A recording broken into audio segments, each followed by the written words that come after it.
Très bien, bonjour à tous, bienvenue à cette table ronde sur le dispositif CIFRE. Donc j'aurai le plaisir d'être accompagné à cette table ronde par Madame Maria Lousteau, qui est directrice R&D de la société Invectis, Monsieur Jean-Philippe Steyer, qui est directeur de recherche au laboratoire LBE, Narbonne, INRIA, et puis d'Alexandre Mallet, qui est Data Scientist bioprocédés à la société BioNTech. Donc je vais démarrer par quelques moments de présentation du dispositif. D'abord, qu'est-ce que le dispositif CIFRE? Donc, je vais juste récupérer la main sur mes diapositives. Voilà. Alors, le dispositif CIFRE, c'est d'abord, qu'est-ce que veut dire CIFRE? Ça veut dire Convention industrielle de formation par la recherche. Donc, c'est un accord qui est passé entre une entreprise et l'ANRT, l'ANRT étant l'Association nationale de la recherche et de la technologie, dont je fais partie. Je suis Pascal Jat et je dirige le département CIFRE de l'ANRT. Nous sommes mandatés par l'État pour gérer le dispositif qui a pour vocation de proposer à des entreprises d'employer un doctorant ou une doctorante pendant 3 ans sur un projet de thèse en partenariat avec un laboratoire académique. Donc le but de la CIFRE, c'est vraiment de permettre à un étudiant de bénéficier de 2 encadrants, un encadrant académique et un encadrant industriel, pour concourir à des travaux de recherche et qui permettent de créer de l'emploi pour ce doctorant, parce qu'en sortant d'un master ou d'une école d'ingénieur ou d'une école de commerce, il a cette possibilité de pouvoir, pendant 3 ans, apprendre ce que c'est la recherche dans un univers double, l'univers académique et l'univers industriel. Donc, ce dispositif existe depuis un certain nombre d'années. Il a 41 ans. On a fêté les 40 ans l'année dernière. Il concourt chaque année. Alors, ça augmente d'année en année, mais aujourd'hui, nous avons 1650 nouvelles conventions possibles pour 2022 et nous en aurons 1750 nouvelles pour 2023. Nous avons en cours de thèse entre 4500 et 5000 doctorants actuellement. Donc cet encadrement qui est proposé à une entreprise s'accompagne d'une allocation, d'une subvention d'État de 42 000 euros sur 3 ans, donc 14 000 euros par an, qui viennent abonder la trésorerie de l'entreprise au titre de l'accompagnement à la formation doctorale. Et nous avons environ 2000 candidatures chaque année et nous avons un taux de succès qui est de l'ordre entre 80 et 90, ça dépend des années. On est plutôt autour de 88 en 2021.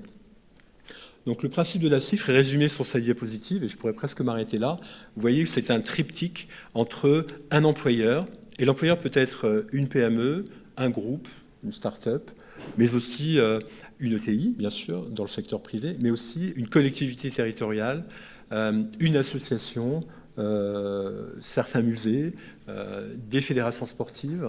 Donc on a une variété très large d'employeurs possibles à une CIFRE en termes d'éligibilité. Donc la structure qu'on va appeler socio-économique, parce que dire entreprise, c'est un peu limitatif, donc volontairement je parlerai de structure socio-économique.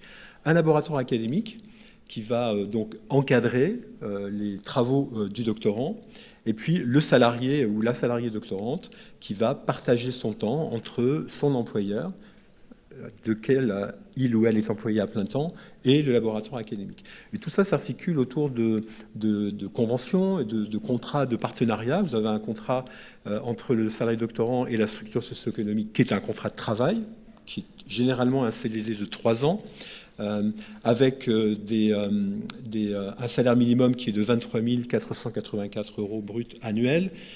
Il est plus intéressant de parler de la moyenne. On a une moyenne qui est entre 30 et 31 000 euros par an, qui est très compétitive par rapport à des salaires d'embauche de jeunes diplômés niveau master. Ensuite, vous avez un contrat passé entre le salarié doctorant et le laboratoire, qui est un contrat d'accueil qui permet au doctorant ou à la doctorante de pouvoir accéder au matériel et accéder à l'environnement académique du laboratoire. Et enfin, vous avez ce qu'on appelle le contrat de collaboration qui va signifier le partenariat entre l'employeur et le laboratoire académique.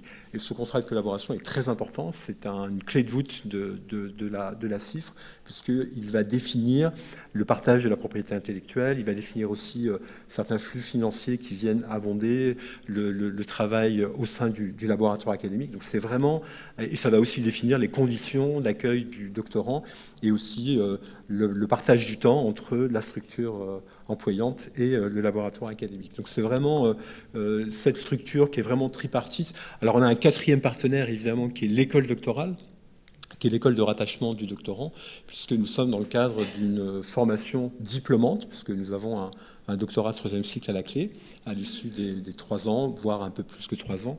Et donc on a évidemment un quatrième partenaire qui n'apparaît pas ici, mais qui est l'école doctorale, qui va aussi proposer des formations complémentaires aux doctorants pendant ces 3 années. Notre rôle à NRT, je l'ai dit, nous sommes mandatés par l'État pour gérer ce dispositif. Et nous sommes mandatés depuis la création du dispositif, depuis 41 ans maintenant. Donc on a une certaine habitude à gérer ce dispositif. Donc notre rôle est de recevoir les candidatures. La candidature, ça veut dire le projet déjà bien établi entre le candidat, l'employeur et le laboratoire académique. Évidemment, le sujet qui fédère ces trois partenaires. Et puis, de faire et réaliser des expertises à la fois scientifiques et socio-économiques. Scientifique pour vérifier la bonne teneur doctorale du projet, et puis socio-économique pour s'assurer que l'entreprise ou l'employeur est suffisamment solide financièrement pour accompagner le doctorant pendant ces 3 années. Et puis notre rôle, c'est de valider ces projets, de les accepter, et ensuite de procéder à la gestion essentiellement financière, mais pas que, pendant ces 3 années, c'est-à-dire le versement de 14 000 € par an à l'employeur, qui se verse par 4 versements de 3 500 €, puisqu'on est répartis sur des trimestres calendaires. Voilà notre rôle. Je vais maintenant rejoindre mes co-partenaires de cette... Ah oui, pardon. Je vais quand même vous dire aussi je ne vais pas vous inonder de chiffres, mais quand même vous dire comment se répartissent ces chiffres accordés.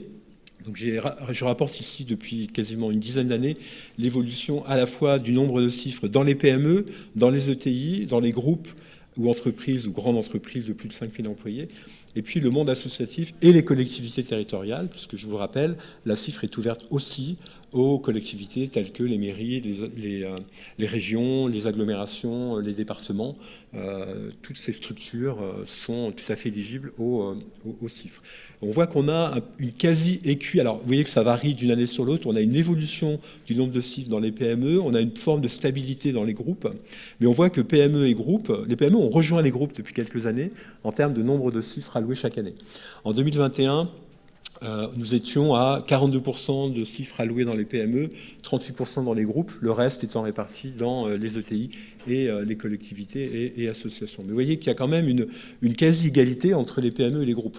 Et c'est vraiment pour combattre cette idée reçue qui serait que les CIFRE ne sont accessibles qu'aux groupes. Non, à part quasi égale, voire parfois un peu plus élevé, les CIFRE sont tout à fait accessibles par des PME, voire des très petites entreprises, et j'inclus dans les très petites entreprises les startups, puisque nous avons une proportion de l'ordre de 40% d'entreprises dans les PME qui ont moins de 10 employés. Donc on voit que les CIFRE sont vraiment accessibles à des toutes petites structures.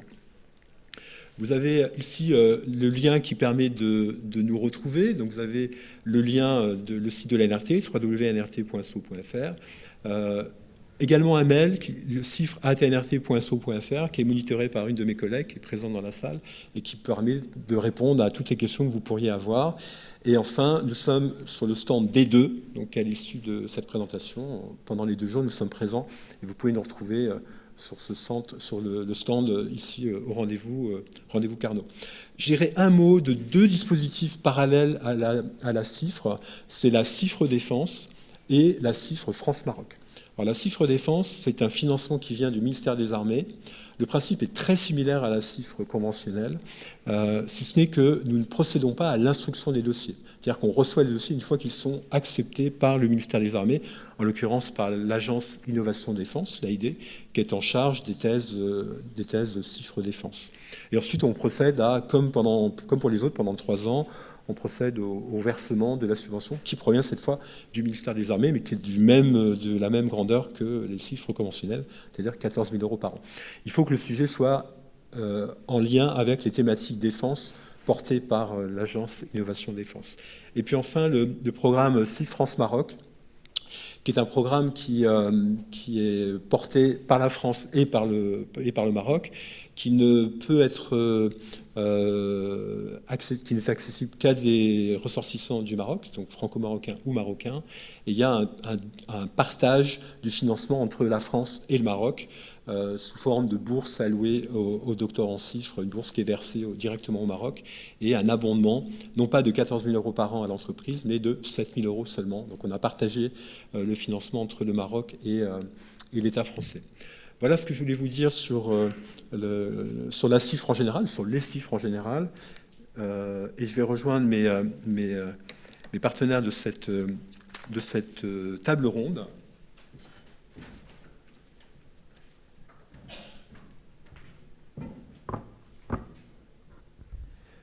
Alors, je vais commencer par Madame Maria Lousteau. Donc, vous êtes directrice R&D à la société Invectis. Vous pouvez nous parler un peu de votre société ? Bien sûr. Bon, déjà, bonjour et merci beaucoup de m'avoir invité.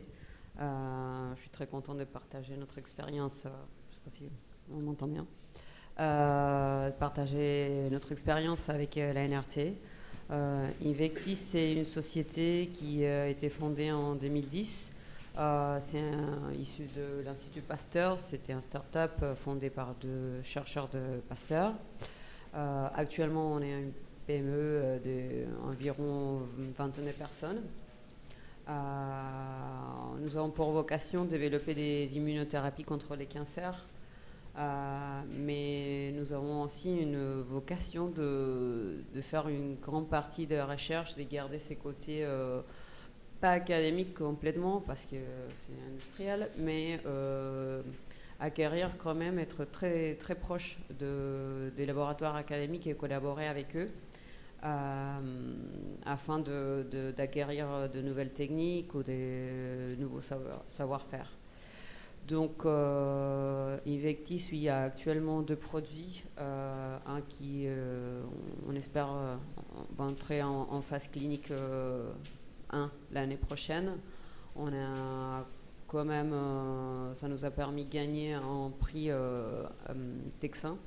Un gros financement d'environ 28 millions de dollars. Cette collaboration a été faite avec l'Institut Pasteur, avec le docteur François Hanna actuellement. On avait fait des développements des CAR-T. Et actuellement, on est encore avec l'Institut Pasteur, avec le développement des nanobodies, avec notre étudiante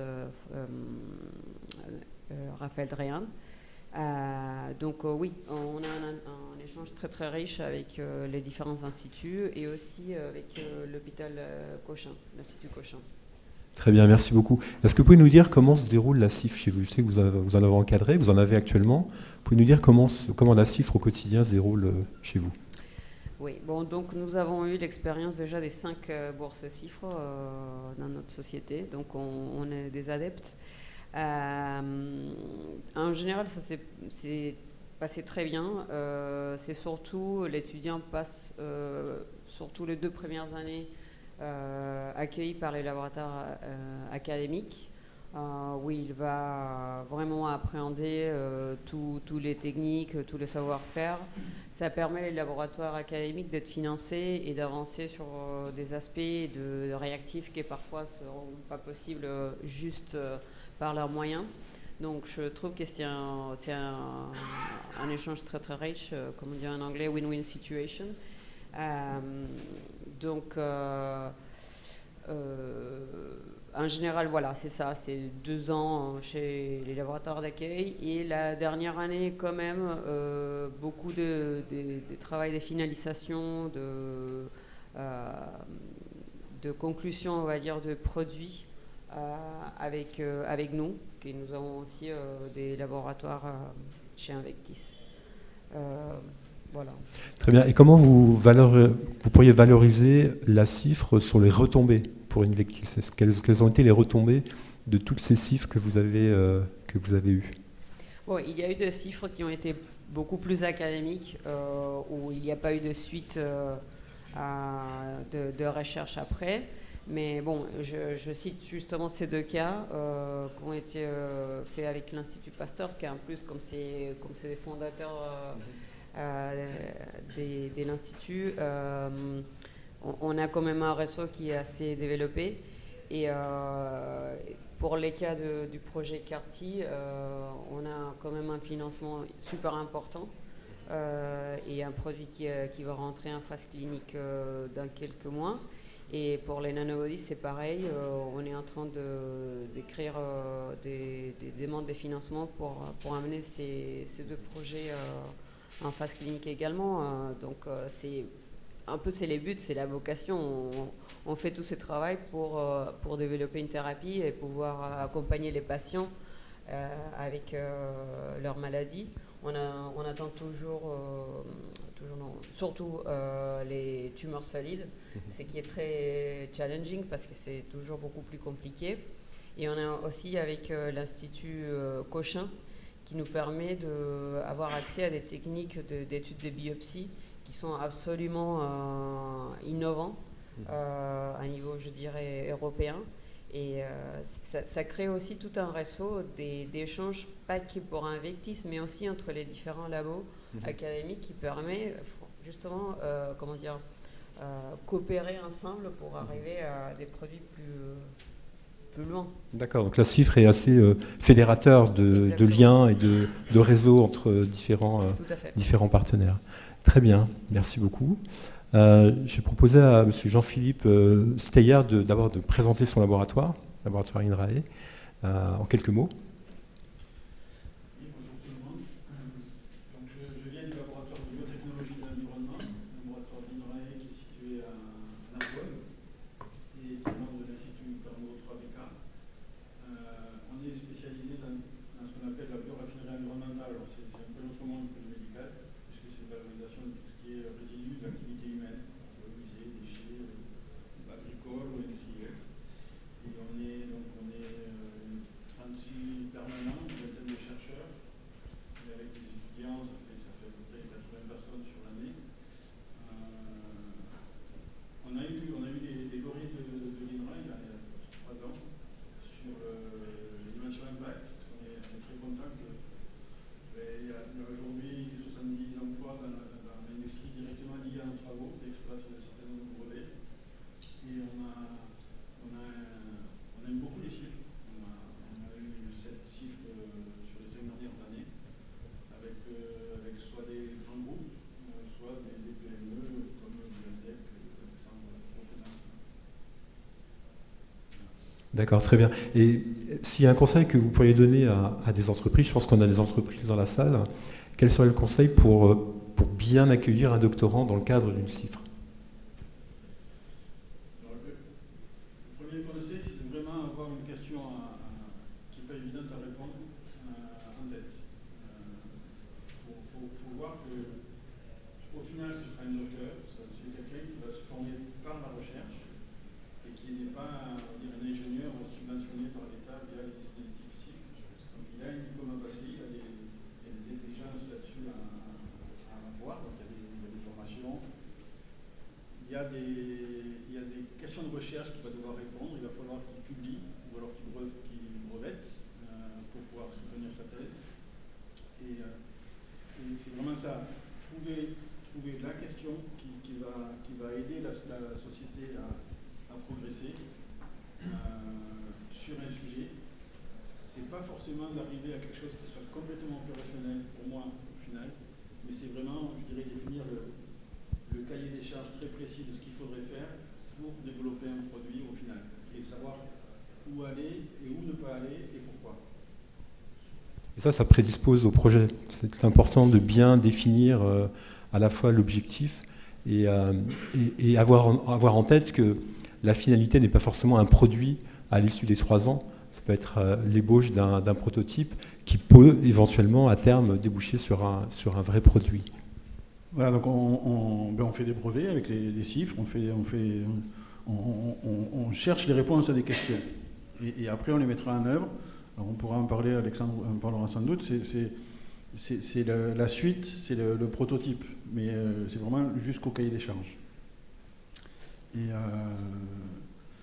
toutes les expériences qu'on a eues se sont toujours très très bien passées et on aime beaucoup les chiffres. Et ça permet aussi de créer des relations sur le long terme avec des entreprises. Parce que cette thèse, pour moi, c'est une première étape pour aller plus loin ensuite, parce qu'on apprend à se connaître, on apprend à avoir confiance les uns dans les autres, et après on peut aller sur des projets qui sont de plus grande envergure. Vous avez abordé la question des publications, des brevets.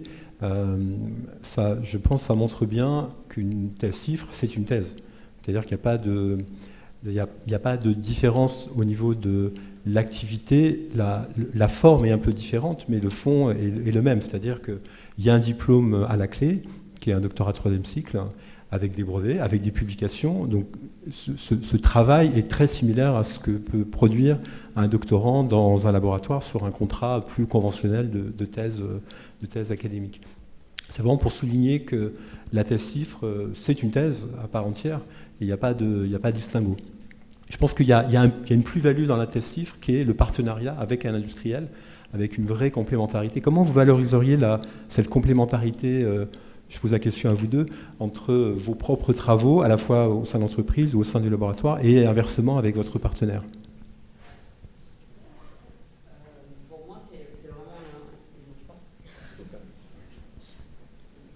Pour moi, c'est vraiment un échange très très riche parce que nous avons déjà à l'interne notre propre recherche qui a un fin très défini, que c'est obtenir un produit thérapeutique, mais l'échange est permanent et très très riche et ça nous permet aussi de rester un peu dans la réflexion permanente de comment améliorer pas qu'une technologie, aussi améliorer, avoir une meilleure compréhension de la maladie, de définir de nouveaux moyens pour étudier les mécanismes,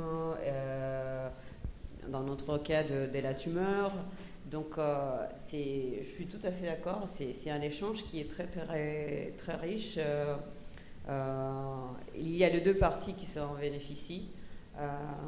Et ça aboutit à des choses qui sont peut-être plus concrètes que dans l'académique pure et dure, parce qu'on va obtenir un produit, mais quand même, je pense que pour la France, pour être compétitive aussi avec les autres pays, c'est hyper important de pouvoir breveter et montrer que nous avons une capacité à être innovants vis-à-vis d'autres pays. Ça, c'est hyper important. Je le pense surtout à niveau des CAR-T, que c'est une thérapie cellulaire qui a été très développée, surtout aux États-Unis, pas mal au Royaume-Uni.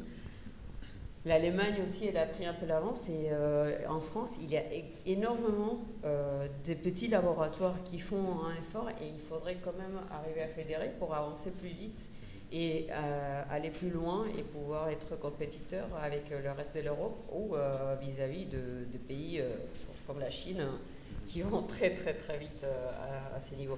Donc je suis assez fan aussi des bourses CIFRE. Je pense qu'il faut vraiment réunir les efforts pour pouvoir avancer plus fort et ça c'est un excellent moyen. Alors vous évoquiez les chiffres, vous dire que nous sommes dans une perspective de croissance, c'est-à-dire que le gouvernement a pris la décision dans la loi de programmation de la recherche d'ancrer une augmentation du nombre de chiffres conséquente, puisqu'on va atteindre plus de 2250 nouvelles conventions par année en 2027. C'est une progression de 50%, une croissance de 50% par rapport à ce qu'était la situation en 2019. Donc il y a une vraie volonté politique de vouloir accompagner les entreprises à ce que l'État soit investi en partenariat avec à la fois des entreprises et des laboratoires publics. Alors, on a beaucoup parlé des chiffres, mais on va peut-être laisser la parole à un témoin de premier ordre, qui est Alexandre Mallet. Donc, vous êtes tout jeune docteur, mais vous avez fait votre doctorat via le dispositif. Donc, vous pouvez d'abord nous présenter BioNTech, puis après nous dire un peu votre parcours et ce que vous pensez de la CIFRE vécue de l'intérieur. Donc bonjour à tous. Donc BioNTech, c'est une société, c'est une spin-off justement du LBE. de l'INRAE. Donc ça a été créé en 2013. On est une petite équipe aujourd'hui d'une dizaine de personnes. Et on développe des solutions logicielles et analytiques pour piloter les sites de méthanisation, que ce soit industriels, des stations d'épuration ou les sites agricoles. Et donc, l'entreprise a encadré 2 tests CIFRE.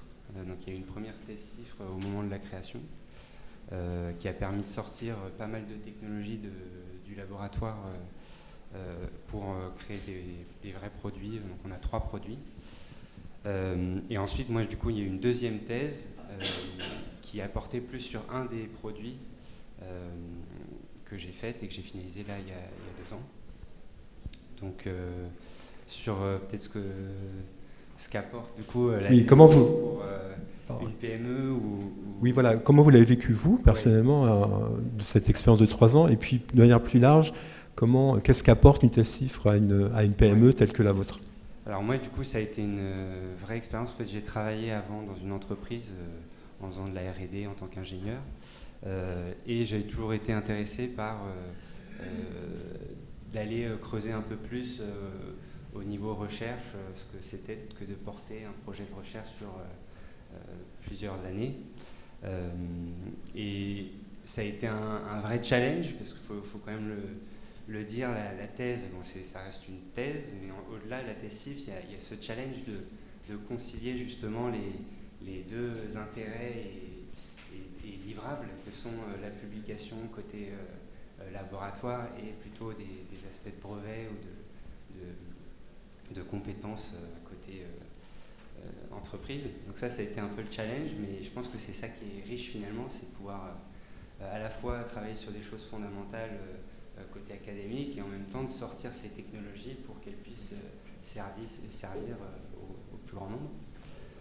Donc après, ce qu'apporte pour une PME plus spécifiquement dans un sens, je dirais que c'est les compétences. Il y a beaucoup de savoir-faire dans ces laboratoires qui sont bénéfiques aux entreprises. Donc moi, j'ai plusieurs fois fait des formations au sein de l'équipe sur différentes thématiques. Alors moi, c'était plutôt sur de l'analyse de données. Et après, je pense que pour une PME, c'est l'occasion de former un futur collaborateur qui va pouvoir justement alimenter cette relation avec l'académique. Donc moi, dans le cadre de ma thèse, il y a une poursuite d'autres projets R&D. Et je pense que voilà, sur un aspect financier, je pense que c'est intéressant pour une entreprise. Alors, vous évoquez rapidement l'aspect financier. Effectivement, je rappelle, c'est 14 000 € par an. C'est hors TVA, il n'y a pas de TVA, c'est de la subvention pure. Donc je m'adresse plus aux entrepreneurs dans la salle, c'est vraiment de la trésorerie pure que vous récupérez. Aussi, puisqu'on est sur un volet financier, vous dire que le dispositif est compatible avec le crédit impôt recherche. Donc vous avez, si vous bénéficiez du crédit impôt recherche, vous pouvez tout à fait l'actionner avec une thèse CIFRE. Et peut-être pour compléter sur l'aspect financier, sur la suite de la thèse CIFRE, un jeune docteur, lui aussi, dans le cadre du crédit impôt recherche, peut rapporter, disons, je crois qu'il compte double sur les effectifs. Exactement, tout à fait, pendant 2 ans. Donc si on s'inscrit dans la continuité post-thèse, c'est aussi intéressant, quoi. On a évoqué avec Mme Lousteau le fait que vos doctorants, c'est plutôt 2 ans au sein du laboratoire, puis après 1 année chez vous. Chez vous, cette répartition du temps qui peut varier énormément en fonction de la thèse, elle était de quel ordre? Est-ce que c'était Moi, c'était 100%. Du coup, j'étais complètement rattaché au laboratoire à Narbonne. Avec quand même des liens avec l'entreprise, puisque des liens réguliers. Il faut garder ce lien avec l'entreprise. Disons que j'ai eu des missions un peu parallèles à la thèse qui portaient vraiment sur les produits qui étaient développés au sein de l'entreprise. Mais oui, j'étais quand même à 90% sur le sujet de thèse, à faire des manips dans le laboratoire, à bénéficier des ressources du laboratoire. Ouais, je pense que j'ai une thèse où j'ai eu, je pense, la chance de pouvoir publier. L'entreprise m'a fait confiance pour aller quand même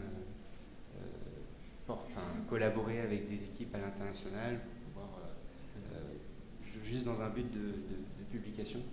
Et je pense que pour une entreprise, en termes d'intérêt pour une PME, c'est aussi, on n'en parle pas souvent, mais c'est plus la visibilité, asseoir une certaine expertise dans un sujet, c'est super important, quoi, je pense qu'aujourd'hui, BioNTech est reconnu comme étant une entreprise experte dans le domaine des bioprocédés. Et ça, c'est aussi grâce à la légitimité, l'argument d'autorité qui peut être donné par les laboratoires. Alors, c'est vraiment intéressant ce que vous dites, parce qu'on réalise des enquêtes. Tous les ans, on interroge les étudiants 1 an après la fin de la CIFRE et 5 ans après la fin de la CIFRE. Et on regarde un peu leur parcours. Et on s'aperçoit que les parcours sont très diversifiés, mais à près de 75%, les étudiants restent dans le secteur privé. Donc ça montre bien que la CIFRE permet cet ancrage dans le secteur privé. Je voulais juste revenir sur la répartition du temps entre les deux structures. Donc on évoquait 2 tiers labo, on va dire, sur 3 ans, plutôt 90%. Cette répartition est extrêmement variable, ça dépend vraiment du sujet. Ça peut évoluer au cours du temps. Ça dépend des expériences, ça dépend de la disponibilité du laboratoire aussi par rapport aux expérimentations à faire. Donc on a une vraie flexibilité. Il n'empêche quand on instruit les dossiers, on s'attache à ce qu'il y ait toujours du temps passé au sein du laboratoire et de l'entreprise, de manière à ne pas privilégier un domaine plutôt qu'un autre, puisqu'on considère que la CIFRE trouve son intérêt dans cette double culture et cette approche très complémentaire entre les deux structures. Oui. Je voudrais juste préciser un point financier peut-être. Donc le dispositif CIFRE, pour l'instant, peut-être que ça évoluera, finance les salaires et ne finance pas les expérimentations qui sont liées. Donc s'il y a de l'achat de matériel ou du fonctionnement ou du déplacement, voilà, donc dans le contrat de recherche, il faut prévoir un financement des expérimentations qui pourront être faites. Et s'il vous plaît, moi j'ai eu un jour une CIFRE avec un grand groupe dont je tairai le nom, mais quand on a commencé à négocier le contrat de recherche d'hébergement, la personne m'a dit « Ah bon, mais il faut payer en plus parce que je paye déjà vos salaires avec mes impôts, je ne vois pas pourquoi je payerais en plus vos expérimentations. » La négociation partait pas très bien, mais au final, la CIFRE s'est faite et 3 ans après, on est toujours en contact, on a des projets avec eux. Donc voilà, il faut aussi participer financièrement aux frais d'expérimentation. Alors, merci d'avoir précisé ce point-là. Vous disiez que la subvention participait au salaire. Alors, c'est vrai, puisque c'est de la trésorerie dont dispose l'entreprise. Il faut savoir quand même qu'il n'y a pas de lien juridique entre la subvention et le salaire. Voilà. C'est-à-dire qu'on n'abonde pas au salaire. En revanche, l'entreprise peut disposer de ces 14 000 € par an comme bon lui semble. Et vous abordez aussi cet aspect financier, qui est une sorte de compensation ou de rétribution de l'entreprise à utiliser du matériel ou utiliser du savoir-faire auprès du laboratoire. Donc c'est important en amont de tenir compte de ces éléments financiers dans la mise en place du projet. Donc ça doit vraiment prédisposer à la mise en place du projet très en amont. Oui, je voudrais ajouter justement, je rebondis sur ce sujet. C'est vrai que les laboratoires académiques vont faire un apport de son savoir-faire, mais parfois il est un peu bloqué parce qu'il a sa technologie, mais il n'a pas accès à d'autres technologies qui sont parfois très onéreuses. Et l'industrie permet de faire cette connexion et faire évoluer les différents aspects de cette recherche en complétant. Par exemple, parfois on a eu les cas des séquençages qui étaient super chers et que cette personne pouvait apporter les savoir-faire pour les tris de ces cellules très précis, pour l'affinité, etc. Mais il n'avait pas les moyens économiques d'aboutir cette recherche par les séquençages que finalement l'entreprise a pu l'apporter. Donc d'exemples comme ça, il y en a des milliers, je pense. Et c'est pour ça que je trouve que c'est un moyen de coopération très important pour l'industrie française de pouvoir lier tous ces moyens. Très bien, on va finir sur ce point-là. On a quelques minutes pour des questions dans la salle. Oui, madame, et après monsieur.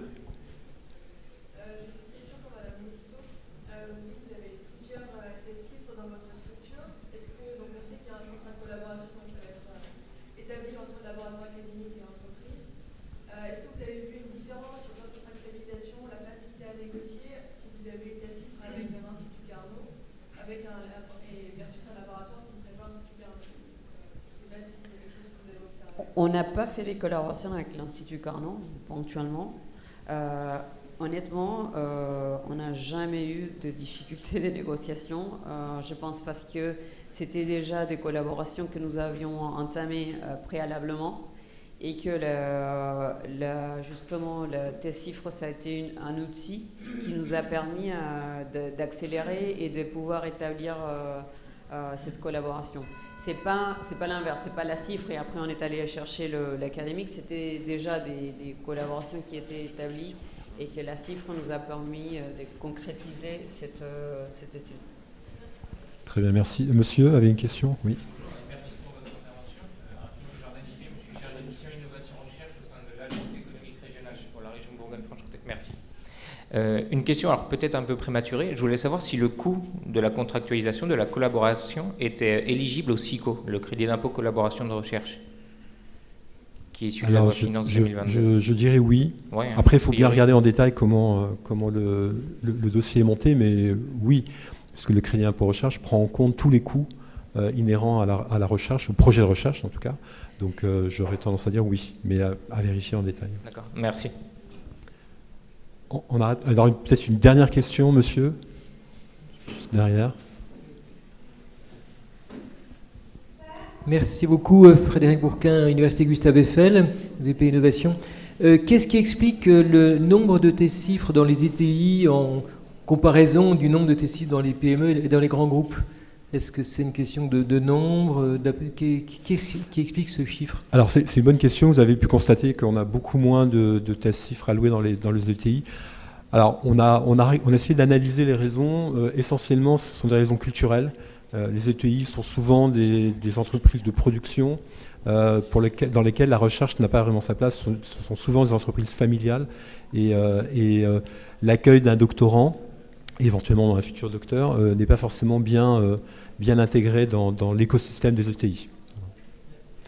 Je crois qu'on doit terminer. En tout cas, merci beaucoup à tous. Vous pouvez nous retrouver sur le stand D2. Nous sommes là pendant ces 2 jours.